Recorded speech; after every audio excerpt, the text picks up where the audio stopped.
Hello viewers, எல்லாருக்கும் வணக்கம். நாம் இந்த வீடியோவில் 5th March 2025 மார்க்கெட் அப்டேட்டை பார்க்கலாம்.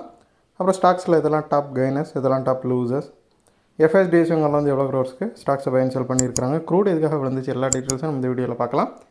ஃபஸ்ட் வந்து மார்க்கெட் அப்டேட்டை பார்த்துடலாம். மார்க்கெட் நிஃப்டி பார்த்திங்கன்னா ஒரு 254 பாயிண்ட் வந்து ரேலி ஆச்சுது. ஸோ இது வந்து ரொம்பவே நெகட்டிவாக இருந்த மார்க்கெட்டுக்கு ஒரு சின்ன ஆறுதல் வந்து கொடுத்துருக்குது. பட் இந்த ரேலி வந்து அப்படியே சஸ்டெயின் ஆகுமா அப்படிங்கிறது வந்து கொஞ்சம் டவுட்டு தான். ஏன்னா இது ரொம்ப விழுந்துட்டதுனால நிறைய பேர் வந்து பை போயிருக்கலாம். அதுவும் இல்லாமல் இது மந்தோட ஸ்டார்டிங்கிறதுனால ஸோ நிறைய ரீட்டைலர்ஸ் வந்து இன்வெஸ்ட் பண்ணியிருக்கலாம்.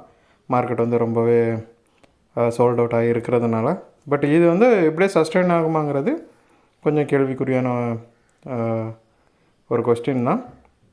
இல்லை பாட்டம் அவுட் ஆகிடுச்சா அப்படிங்கிறது இன்னொரு 1 வீக் மார்க்கெட் வந்து எப்படி மூவ் ஆகுது அப்படிங்கிறத பொறுத்து தான் நம்ம வந்து கண்டுபிடிக்க முடியும்.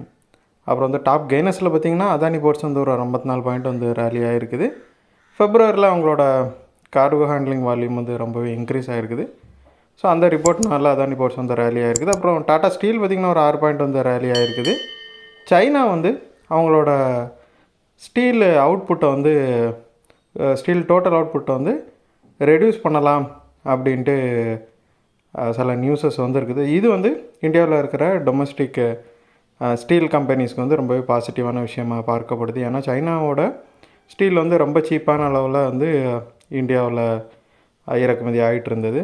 ஸோ அவங்க அவுட்புட்டை கம்மியாகிறப்போ கண்டிப்பாக அந்த ஸ்டீலோட இறக்குமதி வந்து கொஞ்சமாக கம்மியாகிறதுக்கு வாய்ப்புகள் இருக்கிறதுனால இது வந்து இங்கே இருக்கிற டொமஸ்டிக் ஸ்டீல் கம்பெனிஸ்க்கு ரொம்ப பாசிட்டிவான விஷயம். அப்புறம் டாப் லூசர்ஸில் பார்த்திங்கன்னா பஜாஜ் ஃபினான்ஸ் வந்து ஒரு 287 பாயிண்ட் வந்து விழுந்துருக்குது. இது வந்து ஒரு ப்ராஃபிட் புக்கிங்னால கூட இருக்கலாம். ஏன்னா ரீசெண்டாக நல்ல ரேலியை பார்த்துச்சு பஜாஜ் ஃபினான்ஸு. ஸோ இப்போ அதனால் அது கொஞ்சமாக சரிவாக சந்திச்சிருக்குது. அப்புறம் இண்டஸ்இண்ட் பேங்க் பார்த்திங்கன்னா ஒரு 15 பாயிண்ட் வந்து விழுந்துருக்குது. இன்டகிரேட்டட் கோர் ஸ்ட்ராட்டஜிஸ் அப்படிங்கிற ஒரு கம்பெனி வந்து ஃபினான்ஷியல் ரிலேட்டட் கம்பெனி வந்து இண்டஸ்இண்ட் பேங்க்கில் இருக்கிற லார்ஜ் அமௌண்ட் ஆஃப் ஷேர்ஸை வந்து பல்க் டீல் வழியாக அவங்க வந்து செல் பண்ணியிருக்கிறாங்க.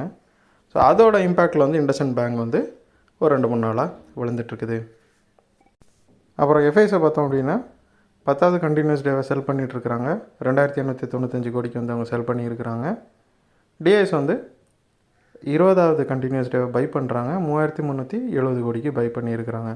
ரீசெண்ட் டேஸில் டிஐஎஸோட பை எஃப்ஐஸோட செல்லு அமௌண்ட்டை விட ரொம்பவே அதிகமாக இருக்குது. அப்புறம் க்ரூடு பார்த்திங்கன்னா ஒரு 1.68 வந்து விழுந்துருக்குது. க்ரூடு வந்து 70க்கு கீழே போய் $69.36 இருக்குது ஒரு பேரலு. இது வந்து 6 மாதம் லோவுக்கு கீழே வந்து போயிடுச்சு. இதுக்கு முக்கியமான காரணம் வந்து ஓபாக் ப்ளஸ் வந்து அவுட்புட்டை இன்க்ரீஸ் பண்ணுறதா பிளான் இருக்கிறதா சொல்லியிருக்கிறாங்க. அது மட்டும் இல்லாமல் யூஎஸில் நிலவர இந்த அதாவது டேரிஃப்ஸு, ட்ரம்ப் வந்து நிறையா டேரிஃப்ஸ் வந்து நிறைய நாடுகள் மேலே போட்டுட்ருக்கிறாரு. ஸோ இந்த டேரிஃப்ஸோட ஒரு இம்பேக்ட் வந்து க்ரூடாக ரொம்பவே ப்ரெஷரில் வச்சுருக்குது. ஸோ இந்த வீடியோவில் நான் உங்களுக்கு கொடுத்த இன்ஃபர்மேஷன்ஸ் எல்லாம் கண்டிப்பாக ஹெல்ப்ஃபுல்லாக இருந்திருக்கும். நான் நம்பர் இது உங்களோட ஃபியூச்சர் ட்ரேடிங் செஷனுக்கு கண்டிப்பாக ஹெல்ப் பண்ண. இந்த வீடியோ உங்களுக்கு பிடிச்சிருந்துச்சுன்னா லைக் பண்ணுங்கள், ஷேர் பண்ணுங்கள், மறக்காம சேனலுக்கு சப்ஸ்கிரைப் பண்ணுங்கள். அப்படியே இந்த பெல் ஐகானை கிளிக் பண்ணிங்கன்னா டெய்லி அப்டேட்ஸ் தரவும் கிடைக்கும். தேங்க்ஸ் ஃபார் வாட்சிங், கீப் சப்போர்ட்டிங். நான் இன்னொரு வீடியோ உங்களை சந்திக்கிறேன். தேங்க்யூ.